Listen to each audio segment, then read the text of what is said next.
숨겨진 기업부터 다양한 ETF들을 소개해드리는 나숲입니다. 오늘은 일드맥스 ETF 등으로부터 받은 배당금을 재투자하기 좋은 미국 주식과 ETF를 총정리해보는 시간을 가져보도록 하겠습니다.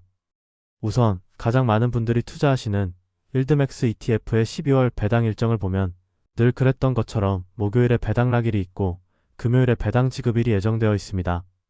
따라서 수요일까지는 매수해서 보유하고 있어야 배당을 받을 수 있고 맨 마지막 주만 크리스마스가 껴있어서 차이가 있으니 한 번씩 날짜 확인해 두시길 바랍니다.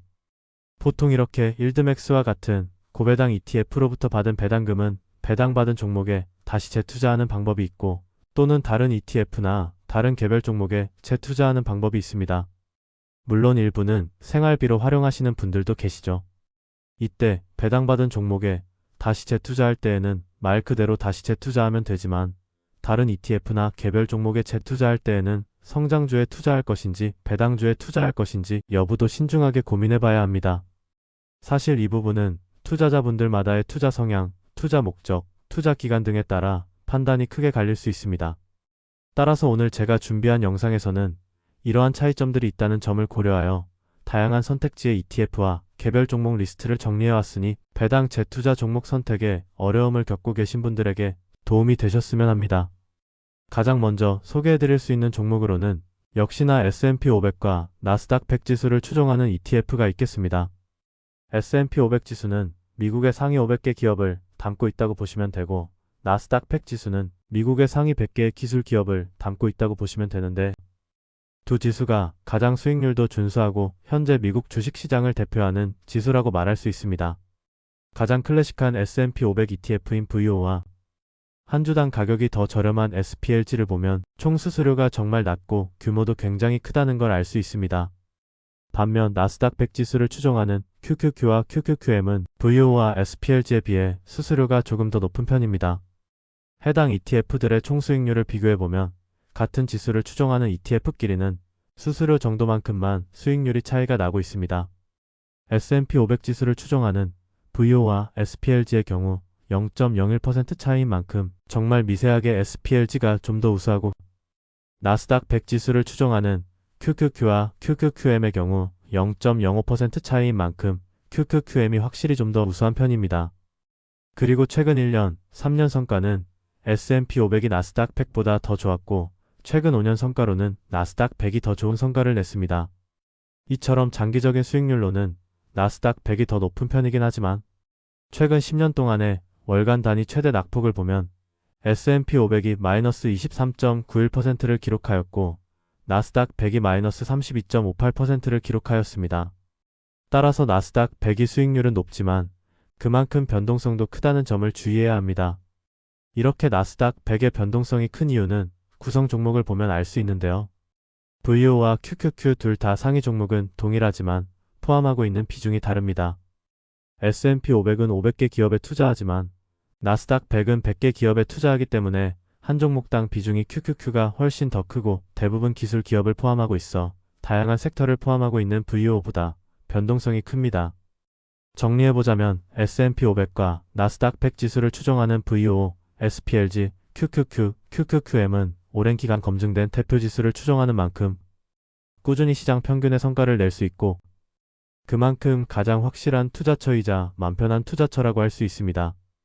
우상향해온 미국 주식시장에서 기준이 되는 대표 지수를 추종하기에 시장에서 소외되지 않고 평균의 성과만큼은 꾸준히 누릴 수 있는 투자처라고 말할 수 있겠네요.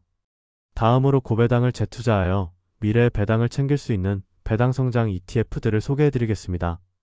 우선 가장 대표적인 배당성장 ETF로는 SCHD가 있고 나름 오랜 기간 운영되어 왔으며 낮은 수수료와 3%대의 배당률을 제공하고 있습니다. 다음으로 DGRW는 ETF 이름에는 배당성장 ETF라고 나와 있지만 배당 기업에 투자한다기보다는 고품질의 성장 기업에 투자하는 느낌이고 월배당을 지급한다는 특징이 있습니다. 세 번째로 CGDV는 배당 기업 50개에서 60개 정도의 액티브 투자를 하고 있는 ETF로 운용사와 펀드 매니저가 직접 관리하여 더 높은 성과를 추구하는 종목입니다. 마지막 VSDA는 배당 연속 성장 기업 75개에 투자하며 규모는 좀 작지만 다른 ETF들과 겹치는 종목이 적고 월배당을 지급한다는 특징이 있습니다. 해당 ETF들의 총 수익률을 비교해보면 1년 수익률에서는 CGDV가 가장 높은 수익률을 기록하였고 VSDA가 가장 낮은 수익률을 기록하였습니다. 그리고 3년 수익률에서는 DGRW가 가장 높은 수익률을 기록하였고 CGDV도 3달 정도의 기간이 부족하여 포함하지 않았지만 56%의 수익률을 기록하면서 훌륭한 성과를 냈습니다. 마지막으로 5년 수익률에서는 DGRW, SCHD, VSDA 순으로 높은 수익률을 기록하였네요. 그리고 배당 성장 ETF에서 가장 중요하다고 말할 수 있는 연간 배당 성장률 추이를 보면 SCHD와 DGRW는 최근에 점점 감소하는 추세를 보이고 있고 CGDV는 아직까지는 상장 이후로 높은 수준의 배당 성장률을 기록하고 있으며 VSDA는 꾸준히 10%대에서 20%대의 배당 성장률을 보여주고 있습니다. 다음으로 이들의 구성 종목을 보겠습니다. 먼저 SCHD는 시스코 시스템즈, 홈디포, 브리스톨 마이어스 스퀴브, 블랙록, 쉐브론과 같이 배당률이 높고 꾸준히 배당금을 인상하고 있는 기업에 투자하고 있습니다. 반면 DGRW는 마이크로소프트, 애플, 브로드컴, 에브비, 엔비디아 등에 투자하고 있는데요. 마이크로소프트부터 애플, 브로드컴까지는 배당금을 꾸준히 지급하는 기업이니 이해가 가능하지만 엔비디아와 같은 기업도 포함하고 있기에 가장 처음 소개해드릴 때 배당 기업에 투자한다기보다는 고품질의 성장 기업에 투자하는 느낌이라고 말씀드렸습니다. 또한 비중도 SCHD는 비중 상한이 4%이기 때문에 현재는 주가 변동에 따라 차이가 생기긴 했지만 잘 분산되어 있는 반면 DGRW는 300개 정도 기업에 투자한다는 걸 생각해보면 한 종목당 쏠림이 큰 편입니다. 그리고 CGDV는 마이크로소프트, 캐리어 글로벌, RTX, 애플, 메타 등에 투자하고 있는데요. CGDV는 액티브 ETF이기 때문에 명확한 기준에 따라 종목을 편입하지 않고 펀드 매니저의 판단에 따라 종목을 편입합니다.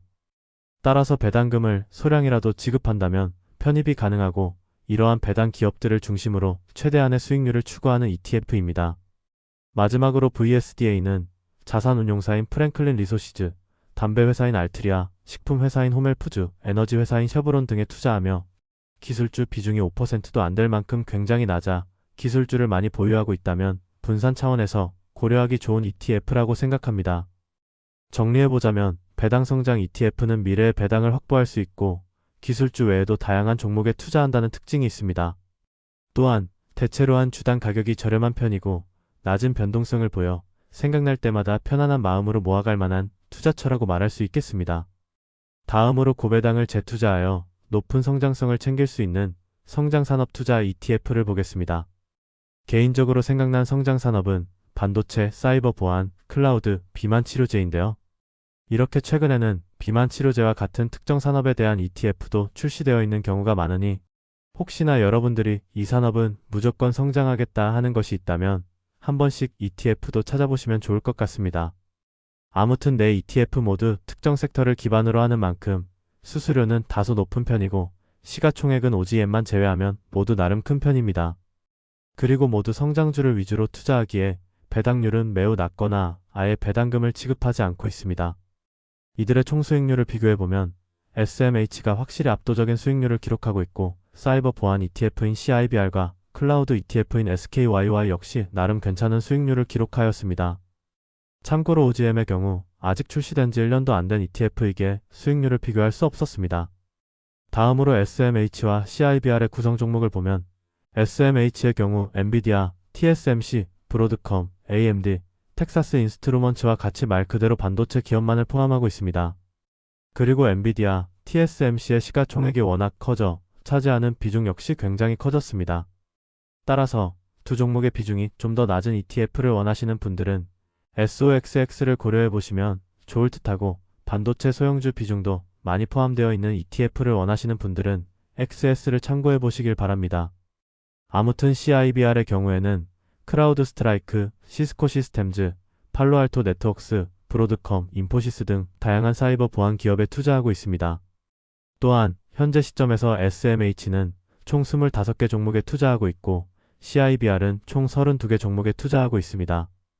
그리고 SKYY의 구성 종목을 보면 애플로빈, 오라클, 루멘 테크놀로지, 아마존, 아리스타 네트워크스 등 클라우드 관련 사업을 영위하는 소형, 대형 종목에 골고루 투자하고 있고 현재 투자 중인 총 종목 개수는 63개입니다. 마지막으로 비만 치료제 ETF인 OGM의 구성 종목을 보면 현재 실질적으로 비만 치료제를 시장에 대규모 판매하고 있는 노보노디스크와 일라이일리의 비중이 굉장히 크고 나머지는 다양한 글로벌 제약회사와 비만 치료제 관련 기술을 가지고 있는 바이오테크 기업에 투자되어 있습니다. 참고로 OGM은 총 28개 종목에 투자 중이며 액티브로 운용이 이루어지는 ETF입니다. 정리해보자면 성장산업 투자 ETF는 높은 성장성을 확보할 수 있고 빠른 자산 가치 상승을 기대해 볼 수 있습니다. 하지만 특정 섹터에 집중 투자하는 만큼 특정 시점에서 수익률은 높을 수 있지만 그만큼 변동성도 높기에 어느 정도 주의가 필요하다고 생각됩니다. 다음으로 고배당을 재투자하여 또 한 번 고배당을 창출해낼 수 있는 고배당 개별 종목을 보겠습니다. 해당 두 종목은 최근의 영상에서 다뤄본 고배당주인데요. 개인적으로 이런 개별 종목은 자신의 투자 기준과 가치관 등에 따라 매수할 만하다고 판단되는 종목들을 모아가면 된다고 생각합니다.